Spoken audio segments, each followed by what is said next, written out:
CT scans of the heart every 6 months. That's not standard practice. This man is on the brink of death, and they're pretending like he's about to hit puberty. The released report reads more like fan fiction than medical results from 20-plus professionals. And it was late, too. Probably because they were frantically trying to hide the truth, filling it with all of these cockamamie fairy tales. First of all, one thing that stands out is that he was evaluated by 22 specialists. And, I don't see, the work of 22 specialists here. I see a sort of cherry-picked list of findings. One thing that is very curious to me is that Dr. Barbara Bella says that once again, his patient underwent a CT scan of the heart, which we were told he underwent back in October. So why is he getting CT scans of the heart every 6 months?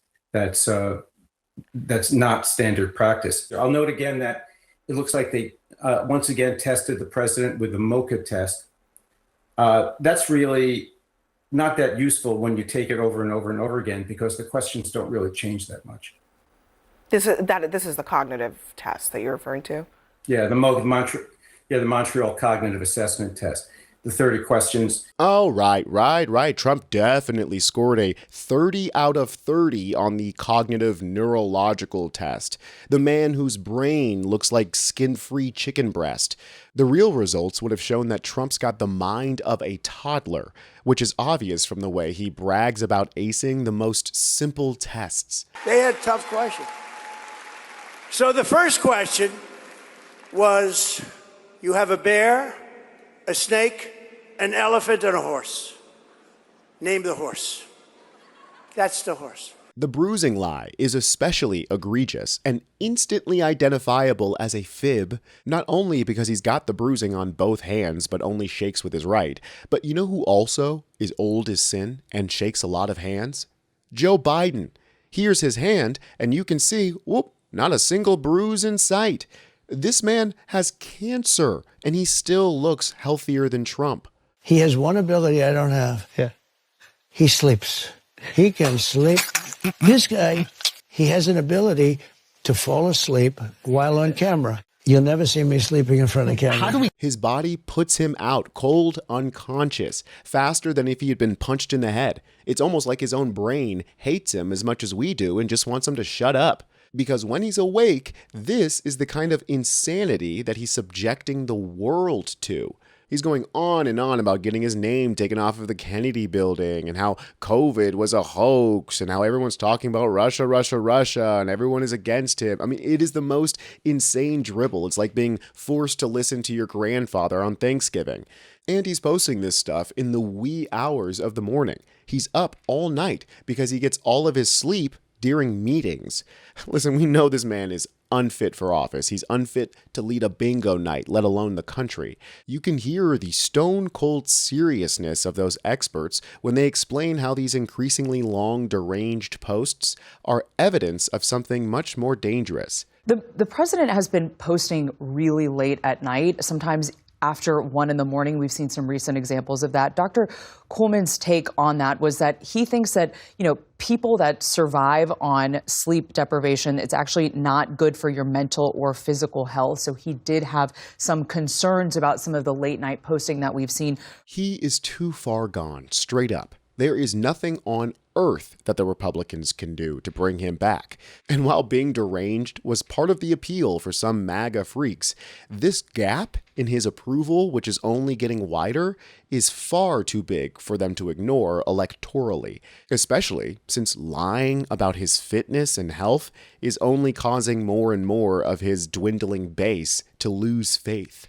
And we've also seen him, multiple times over the last several months appear to fall asleep during meetings, even though the White House said that those are just extended blinks. It has led to some concerns among the American public about the president's health when ABC asked Americans in a poll earlier this year whether the president is in good enough physical health to serve effectively as president. Only 44% of the respondents said yes. That was down 10 points from the fall. When they asked whether whether he had the mental sharpness that it takes to effectively serve as president. 40% said yes. That also was down from September. The fact that he has 44% of his sheep still thinking that he's in good health just proves how manipulated MAGA is. Scratch that. How manipulated all Republicans are. The exact same thing is happening in Maine, too, where shaky Suzanne Collins is too unhealthy to do the job, to the point where she thinks that saying this will make her look good. Well, first of all, he not only enlisted twice after the war was started, so I respect anyone who steps forward to serve their country. But the fact is, that was Plattner's decision to serve. He was not drafted. Just like Trump, Collins has been hiding her disqualifying medical conditions for months, if not years. And just like Trump, she sees no problem in sending troops to die for her bloodthirsty quest of maintaining the global U.S. hegemon. That's why Graham Plattner hit her with the truth bomb. He said there hasn't been a draft in over 50 years. Every single one of the 7,000 young men and women that Suzanne Collins sent to die in Iraq and Afghanistan enlisted. What a disgusting slap in the face to their families and callous disregard for their sacrifice.